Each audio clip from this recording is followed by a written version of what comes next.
হামহাম। চারদিকে সবুজ পাহাড়ের মাঝে লুকিয়ে থাকা এক ভয়ঙ্কর সুন্দর ঝর্ণার নাম। স্থানীয়দের কাছে এই ঝর্ণাটি চিটা ঝর্ণা নামেও পরিচিত, যা বাংলাদেশের সিলেট মৌলভীবাজার জেলার কমলগঞ্জ উপজেলার রাজকান্দি সংরক্ষিত বনাঞ্চলে অবস্থিত।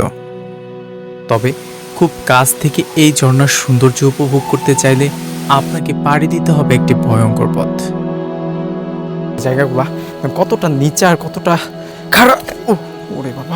যেখানে রয়েছে প্রতিটি বাঁকে উঁচু নিচু কাদাযুক্ত পথ, যা দেখা মাত্রই আপনার সাহস আর চোখ আর সামনে এগোনোর সাই নাও দিতে পারে। এটা কি সামনেটা আরো দেখেন, সামনে কি ভাই আরো এটা কম কম? আচ্ছা, সামনেটা পূর্ণ। এখানে আসলে পূর্ণতা, জীবনটা শেষ ভাই। কান ধরে তওবা করতেছি, একবার হারাম কুল্লু হারাম।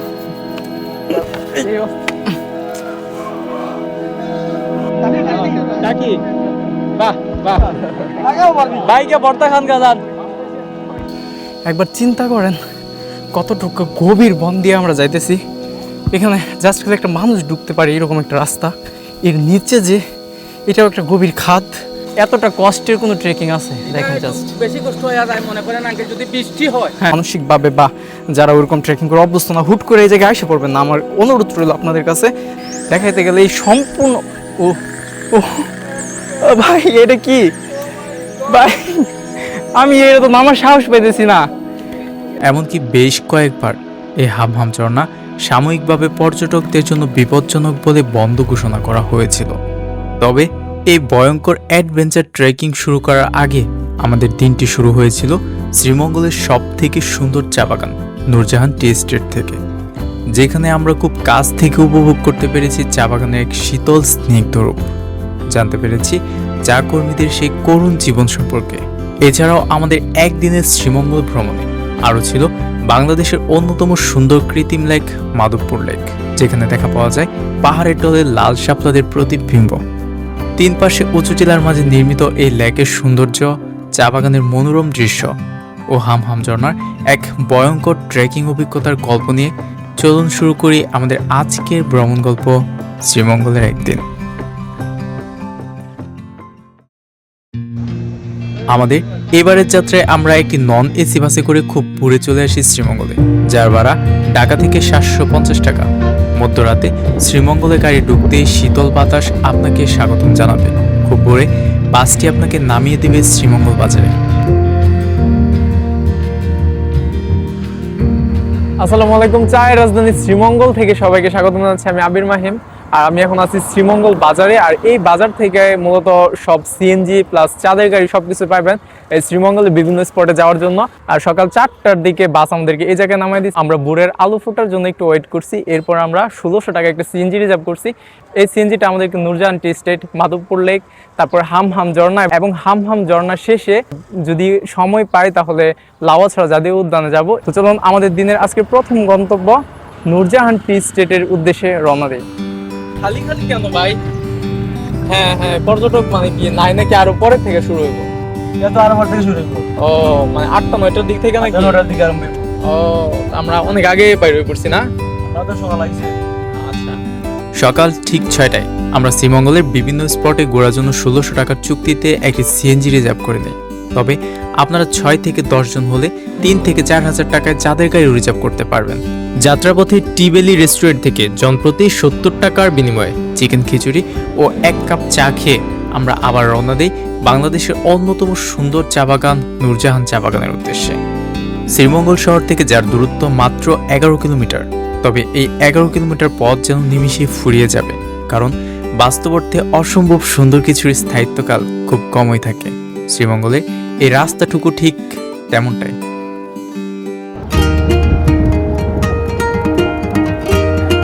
সরু রাস্তার দুই পাশের ঘনজঙ্গল আর হঠাৎ হঠাৎ সামনে এসে পড়া চা বাগানের অপরূপ সৌন্দর্য মূলত শ্রীমঙ্গলকে এক শীতলতম শহর করে রেখেছে।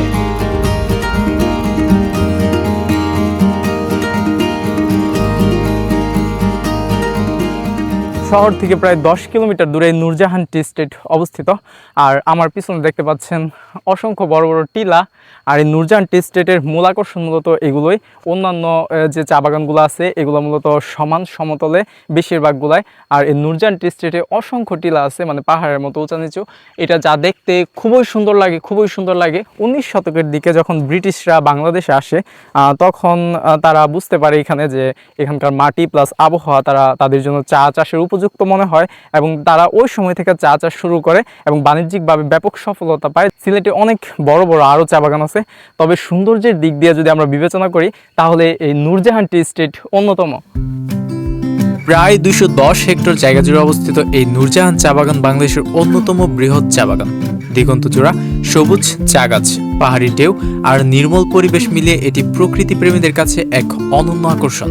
এখানকার প্রতিটি চা পাতা শুধু এক কাপ চা নয়, বরং বহন করে শত বছরের চা শিল্পের ঐতিহ্য।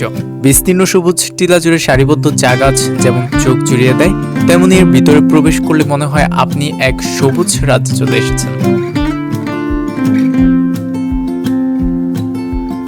নূরজাহান টি এস্টেটে বেশ কিছু সময় কাটিয়ে আমরা আবার রওনা হই মাধবপুর লেকের উদ্দেশ্যে।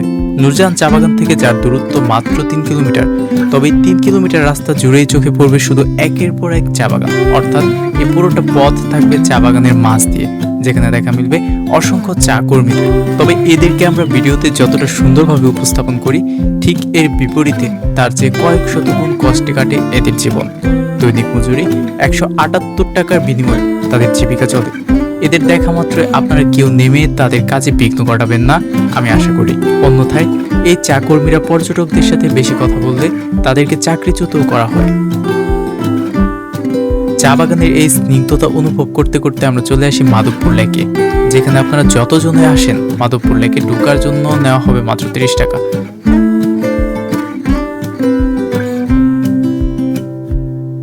তো নূরজাহান টি এস্টেট ঘোরার পর আমরা এখন চলে আসছি মাধবপুর লেকে, আর এটা হলো মাধবপুর লেকের প্রবেশদ্বার।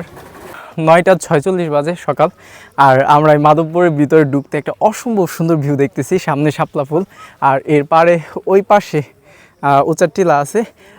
আর শীতের সময় মনে হয় এখানে আরও শাপলা একেবারে পুরাটুকু বইরা যায়, এখন একটু অল্প অল্প শাপলা আছে। 1865 সালের দিকে আমার চারপাশে যে 3টা টিলা দেখতেছেন, ওইদিকে একটা টিলা, ওইদিকে একটা, এই যে একটা টিলা। তো 3টা টিলার মাঝখানে কৃত্রিমভাবে এই পানিগুলা বাঁধ নির্মাণের মাধ্যমে জমিয়ে রাখা হয়। মূলত শুষ্ক মৌসুমে চা বাগানে পানি দেওয়ার জন্য এই লেকটা তৈরি করা হয়। এই লেকে এই জায়গার মধ্যে অসম্ভব সুন্দর শাপলা ফুল। এখন তো সকাল না, তেমন শাপলা ফুল দেখা যাইতেছে। সাইড দিয়ে একটা ছোট রাস্তা, এই রাস্তা মানে এত সুন্দর দেখা যাইতেছে এই দিক দিয়া। আবার ওই দিক দিয়ে আকাশ কালো হয়ে যাইতেছে একেবারে। তো এই জায়গার যে সৌন্দর্যটা আসলে সত্যি সুন্দর অনেক। প্রায় 10:17 বাজে, আর আমরা মাধবপুর ঘোরা শেষ। এখানে বেশি সময় ঘুরি নাই, ঘুরলে অনেক সময় ঘোরা যাবে, সুন্দর অনেক। এখন আমরা হামহামের উদ্দেশ্যে রওনা দেবো, কারণ আমাদের আজকের মেইন পয়েন্ট যেটা হামহাম ট্রেকিং, এটার জন্য আমরা মূলত আসছি নূরজাহান আর মাধবপুর। সকালবেলা ঘুরে গেলাম, কারণ সকালবেলার ঝর্ণাতে আসলে গোসল করলে খুব একটা ভালো লাগবে না। আর এখন ট্রেকিং করে আমাদের 2 ঘন্টার মতো ট্রেকিং করতে হবে। 2 ঘন্টা ট্রেকিং শেষে প্রায় 1টার দিকে আমরা চলে যাব, আর যত তাড়াতাড়ি দ্রুত সম্ভব ফিরে আসবো, কারণ এখানে একটু প্রবলেম আছে বলে, নিরাপত্তাজনিত প্রবলেম। তো চলুন আমরা এখন হামহামের উদ্দেশ্যে রওনা দিই। মাধবপুর লেকের অসম্ভব সুন্দর কিছু প্রাকৃতিক দৃশ্য উপভোগ করে আমরা আবার প্রায় 11টার দিকে রওনা হই হামহাম ঝর্ণার উদ্দেশ্যে। দূরের আকাশ কালো মেঘে ছেয়ে গেছে, এই বুঝি গণবর্ষণ হবে। তবে যদি গণবর্ষণ হয় তাহলে আমরা আজকে হামহামে হয়তো আর চাইলেও যেতে পারবো না। তাই সিএনজি মামাকে খুব দ্রুত যাওয়ার জন্য বলতে লাগলাম। এর মধ্যে লক্ষ্য করলাম আশেপাশে থাকা বট গাছগুলোকে বেশ যত্ন সহকারে রাখা হয়েছে, আর এর মধ্যে আমরা পৌঁছে যাই হামহাম ঝর্ণার সামনে। হামহাম ঝর্ণায় যেতে আর 10 মিনিটের মতো লাগবে। আর এখানে একটা চেকপোস্ট আছে, এখানে আমাদের নাম এন্ট্রি করতে হবে, গাড়ির সিরিয়াল নাম এন্ট্রি করতে হবে। কারণ জিজ্ঞেস করলাম, কারণ বললো যে এটা বর্ডার সাইট, এই জন্যে। এটা মূলত কোম্পানির জায়গা, এই জন্য কোম্পানির ভিতর, যার কারণে মনে করেন যে এই জায়গাতে আসলে এন্ট্রি করে যাইতে হয়। আর বিজিবি থেকেও এটা মনে করেন যে ইয়া করে দিচ্ছে। বর্তমানে তো বর্ডারের পরিস্থিতি ভালো না, কারণ এখানে মনে হয় যে আপনার বর্ডারের খুব ঝামেলা আছে আমাদের এদিকে। আর এদিকে তো পাহাড়ের ভিতর দিয়ে বর্ডার ক্রস করিয়ার জন্যতে যাইতে হয়, যার কারণে বেশি এখানে গুরুত্ব দেওয়া হয়েছে আর কি। আগে এরকম মানে সিস্টেম আসলো না, এখন বর্তমানে নতুন হয়েছে এটা।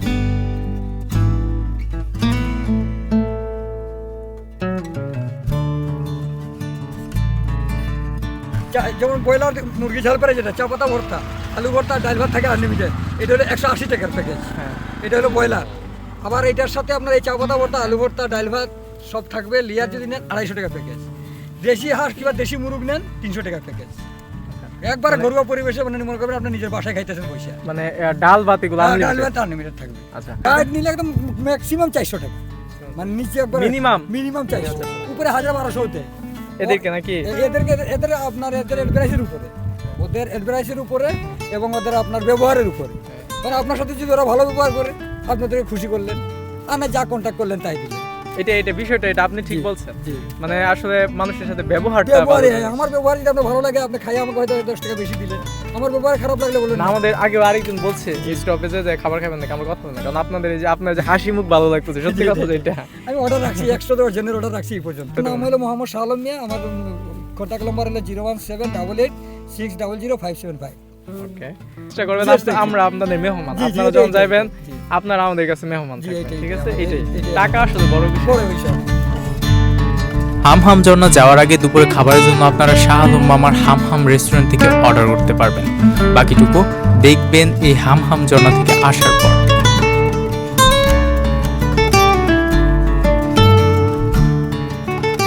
11:24 বাজে আর আমরা চলে আসছি হামহাম ঝর্ণার সামনে। আর এই জায়গা থেকে আমরা কাপড় চোপড় চেঞ্জ করে ট্রেকিং করা যাবে, এমন কিছু কাপড় চোপড় পরে আমরা চলে যাবো হামহাম ঝর্ণা। যাইতে কয় ঘন্টা লাগতে পারে ভাই? যাইতে কয় ঘন্টা লাগবো? হাঁটার উপর নির্ভর ভাই।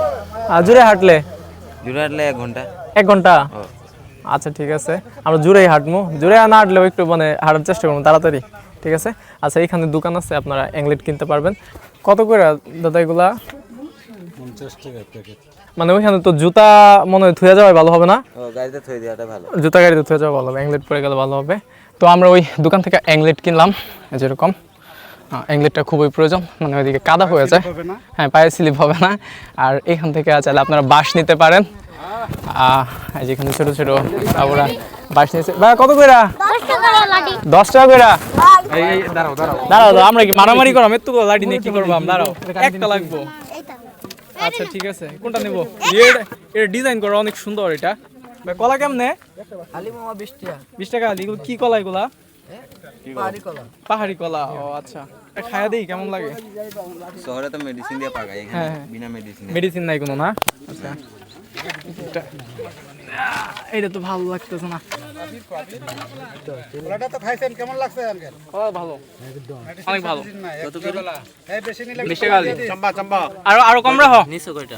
একটা নিচে টাকাটা কইলা 15 টাকা করে রাখতে। এই রেখে দে, তোমায় রেখে দে। কমায় রাখো। আচ্ছা 5 টাকা 10 টাকা কমাই। কমায় রাখো ছোট ভাই। কমায় রাখো। 10 টাকা করে রাখতো না, যাই হোক 15 করে দিচ্ছে, 15 করে দেখি। ওইটা দিয়ে দাও। 11:46 বাজে আর আমরা আমাদের যাত্রা শুরু করছি। আমার ব্যাগের মধ্যে গ্যাজেট আছে, যার কারণে নেওয়া, নাহলে আপনার ব্যাগ নিয়ে না, ওইখানে ব্যাগ নেওয়ার কোনো প্রয়োজন নাই, কারণ বৃষ্টি হলে অনেক ডল নামে, অনেক সময় অনেকটা পানি হয়ে যায়। তো এখন বৃষ্টি হওয়ার সম্ভাবনা আছে, আপনারা চাইলে ওরকম ট্রাউজার মজার শর্ট প্যান্ট পরে যাবেন। দেখবো আমরা আজকে এক্সাক্ট সময় কতক্ষণ লাগে। কেউ বলতেছে 2 ঘন্টা, কেউ বলতেছে 1 ঘন্টা, কেউ বলতেছে যাওয়া 5 ঘন্টা লাগতে পারে। হ্যাঁ, জুড়ে হাঁটার ট্রাই করবো, কারণ আমাদের পরে আমরা লাওয়া ছাড়া জাতীয় উদ্যানে ঘোরার চেষ্টা করব। দেখা যাক। আমার সঙ্গীরা, আজকে আমাদের সঙ্গীর সাথে আমি পরিচয় করাইয়া দিই নাই। এই যে মাহমুদুল হাসান, দিগন্ত বিলাস, তারপরে অব্র ভাই, অব্র ক্রিয়েশন, তারপরে নাজমুল ভাই, তারপরে আমাদের ডি ফর দীপ্ত ভাই। ক্যামেরার পিছনে আছে মূল ব্লগার আমাদের রেবেল কথা। Okay, let's go, we are ready for Hamham ঝর্ণা। আপনারা যখন হামহাম ঝর্ণায় যাবেন, এরকম একটা বনের ভিতর দিয়া, এরকম নিচে একটা দেখবেন ছোট নদী, খালের মতো, তো এই পাশে আবার পাহাড়। তো এইরকম একটা ছোট রাস্তা ধরে যাবেন, যখন বনের চারপাশে একেবারে গহীন জঙ্গল, চারপাশে গাছ, ছোট বড় অনেক ধরনের গাছ। তো এখানে সূর্যের আলো কম পৌঁছায়, বৃষ্টিও বেশি হয়, আবার কোথাও ডাল, আবার কোথাও অনেকটা উঁচু।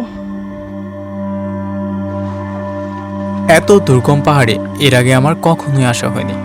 পাহাড়ের যত গভীরে যেতে লাগলাম, চারপাশটা ঠিক ততটাই গভীর হতে লাগলো। কোথাও ছোট ছোট জিরে, আবার কোথাও 80 ডিগ্রি অ্যাঙ্গেলে খাড়া পাহাড়, যা স্বাভাবিকভাবে ওঠা বেশ কঠিন। আর এদিকে গতকাল বৃষ্টি হয়, পাহাড়ের গা একেবারে পিচ্ছিল হয়ে আছে, পা রাখার মতো কোনো কায়দা পাচ্ছিলাম না আমরা। এখানে একটা ভুল মানেই দুপাশে থাকা পাহাড়ি ডালের বাঁশ আর নাম না জানা লতাপাতা আপনাকে আড়াল করে ফেলবে। ভাই আর কতক্ষণ? কি বলেন ভাই, সত্যি এটা না ভয় দেয়া আইতাছেন? সত্যি ভাই 3 ভাগের 1 ভাগও নাকি উঠি নাই। এই দেখেন রাস্তার অবস্থা। আসলে লাঠি আসলে জরুরি, তো আমি একটা রাস্তার পাশে পাইলাম, নিয়ে নিলাম। আগে আমি ভাবছি যে হয়তো লাগবে না, কিন্তু এই যে দেখেন এরকম জায়গার মধ্যে আপনি কেমনে নামবেন? দেখেন দেখেন দেখেন, তাকায় দেখেন, এখানে এরকম লাঠিটা কুচা দিয়া এমনি পা দিলে একটা রিস্ক কম থাকে। তারপর ওরে বাবা, শিফার মধ্যে পা দিলে অনেক ব্যথা না নাকি। 3 ভাগের 1 ভাগ আসছি মাত্র এখন পর্যন্ত, আর 3 ভাগের 1 ভাগ আসছি এটা বুঝবো কেমনি? এখানে একটা দোকান আছে এরকম, প্রত্যেকটা ভাগে বলে, প্রত্যেকটা মোড়ে বলে একটা করে দোকান আছে এরকম। মানে মশা, যার জন্য এখানে কয়েল চালায় রাখা হয়েছে।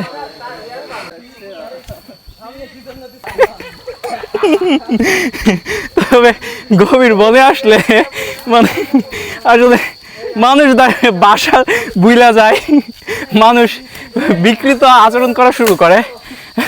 ওই দূর থেকে বাইশে আসতেছে কিছু আওয়াজ, শিয়ালের মতো। কি পরিমাণ বাস এই জায়গার মধ্যে। এই হলো আমাদের গাইড ভাই রাজীব ভাই, খুবই ভালো ভদ্র একটা ছেলে। মানে আমরা ঘরে সে সামনে চলে গেলো, দেখতেছে কে কে আসতেছে কে কে আসতেছে না, পিছনে থাকতেছে, একজন আসলে পিছনে যাইতেছে। তো শাহ আলম কাকার নাম্বার আপনার কল দিলে এই রাজীব ভাইরে পাই যাবেন, খুবই ভালো ভদ্র একটা ছেলে, ওরা আপনারা গাইড হিসেবে নিতে পারেন। অনেক মেয়েরাও আসে, মেয়েরাও আসতেছে এখানে দেখলাম। তো এটা আসলে অনেকটা রিস্ক, যারা আসলে এক্সট্রিম লেভেলের অ্যাডভেঞ্চার পছন্দ করেন তারা আসতে পারেন। একবার চিন্তা করেন কতটুকু গভীর বন দিয়ে আমরা যাইতেছি। এখানে জাস্ট খালি একটা মানুষ ঢুকতে পারে এরকম একটা রাস্তা। ঈদের আগে একজন পুরো 12টা সেলাই লাগছে। আপনার এই জায়গায় আসলে একটু সময় নিয়ে আসবেন। এই জায়গাটা মানে হামের উদ্দেশ্যে মূলত আসবেন, এছাড়া আর অন্য কোনো স্পটে ঘোরার চিন্তা করেন না। 1-2 বাজে আর আমরা চলে আসছি 3 ভাগের 2 ভাগ রাস্তায়। এরকম আপনার প্রত্যেক ভাগে আসলে একটা করে দোকান পাবেন, এরকম ছোটো ছোটো প্রত্যেকটা দাপে। 10 মিনিট হবে না, 5 মিনিটের মতো রেস্ট নিয়েছি। এখন নাকি শুধু নামতে হবে। দ্বিতীয় মোড়ের দোকান থেকে তৃতীয় মোড় খুব কাছেই ছিল, তবে এখন পর্যন্ত সবচেয়ে ভয়ঙ্কর ট্রেল যা এখান থেকে শুরু, সবচেয়ে দীর্ঘ ও সবচেয়ে খারাপ পিচ্ছিল ট্রেল। আর এই ট্রেল পাড়ি দিতে পারলেই নাকি দেখা মিলবে সেই হামহাম ঝর্ণার। ডাউন হিলে এমন একটা জায়গায় আসছি, এখানে একেবারে সব বাস, মানে একটু যদি ঝড় বাতাস হয় তাহলে একবারে বাস সব এই রাস্তা একেবারে ব্লক করে দেয়। এখন লাঠি নিয়ে সামনে যাই। এটা কি সামনেটা আরো দেখেন, সামনে কি ভাই আরো এটা কম কম? আচ্ছা, সামনেটা এটা পার হলে আবার নদী। ও নদীতে তো ভাই পানি বেশি নাই নাকি? আসলে আমি কি দেখাবো ভিডিওতে, দেখাইতে গেলে এই সম্পূর্ণ ও ও ভাই এটা কি ভাই, আমি এটা তো নামার সাহস পাইতেছি না।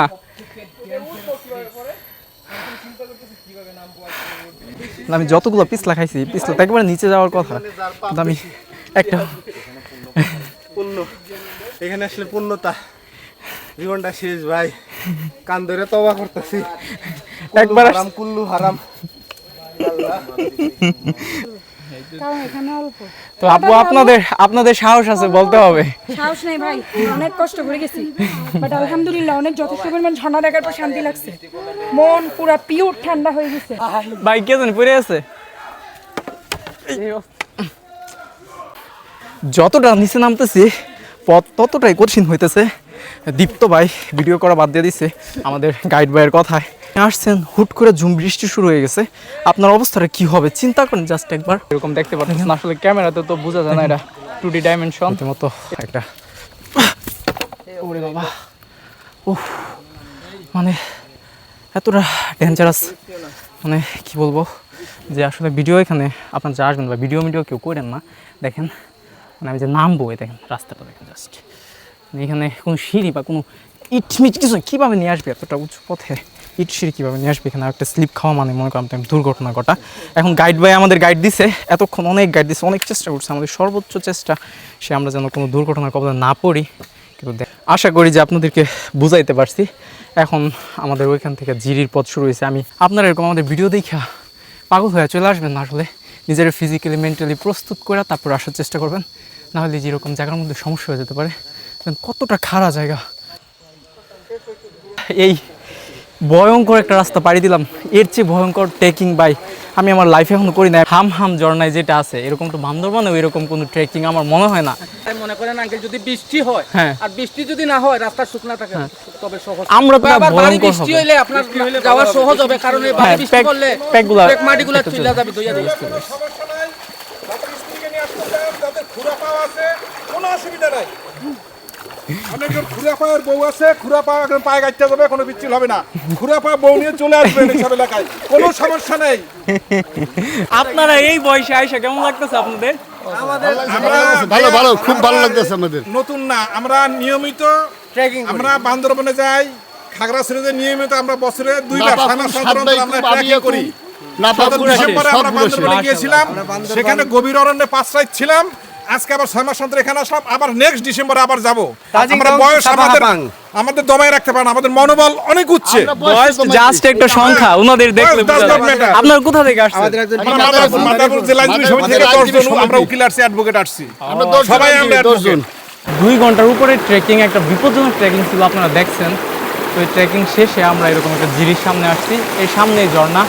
এই জায়গায় আসলে একটু গাইড ভাইদের কথা শুই না যাবেন, কারণ এখানে অনেক জায়গায় অনেক গর্ত আছে। কোন থেকে ভাই, এটা কোন থেকে ধরলেন? ঝর্ণা থেকে। ঝর্ণার উপরে মাছ পড়ে টাকি? বাহ বাহ, ভাইকে বর্তা খান গাজান।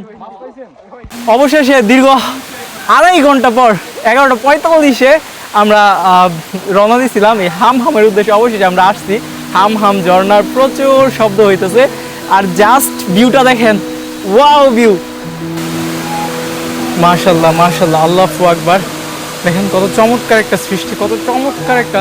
প্রায় 2 ঘন্টা 30 মিনিটেরও বেশি সময় ধরে খাড়া পাহাড়ি পথ, পিচ্ছিল কাদা আর অসংখ্য জিরিপথ পেরিয়ে যখন আপনি হাম ঝর্ণার সামনে এসে দাঁড়াবেন, তখন চারপাশের অপরূপ সৌন্দর্যের কাছে সেই দীর্ঘ ও দুর্গম পথের সব ক্লান্তি মুহূর্তে হার মেনে যাবে। মনে হবে আপনি হয়তো আদিম কোনো গহীন জঙ্গলে এসেছেন সারাদিনের হাড় ভাঙা সাংসারিক কাজ শেষে রাজকীয়ভাবে গোসল করতে। সৃষ্টিকর্তার এই অত্যন্ত সুন্দর নিদর্শন পুরোটাই যেন আপনার একান্ত নিজের মনে হবে।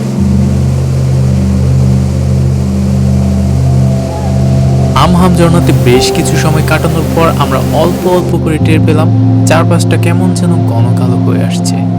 আকাশের দিকে তাকাতেই দেখি আকাশ কালো হয়ে গেছে। তাই পরিপরি করে সব গুছিয়ে 3:33 মিনিটের দিকে আমরা হাম থেকে রওনা দিলাম। তবে খুব প্রচলিত একটি বাংলা প্রবাদ আছে, যেখানে বাঘের ভয় সেখানেই সন্ধ্যা হয়। হ্যাঁ, জিরির পথ একটু পেরোতেই মুষলধারে বৃষ্টি আমাদেরকে ঘিরে দিল। তবে এখানে থেমে থাকা যাবে না। এখানে এক মুহূর্তের জন্য থামা মানে গোটা রাত মশার আড্ডায় নিজের আস্ত দেহ শেয়ার করা। তাই পিছনে আর না তাকিয়ে যত কষ্টই হোক যেতে হবে, এই মনোবলে আমরা সামনে এগোতে লাগলাম। আর বুঝতে পারলাম মুষলধারে বৃষ্টি ছিল সৃষ্টিকর্তার এক অপার রহমত, যার কারণে আমাদের উপরে উঠতে বেশ সুবিধা হয়েছে।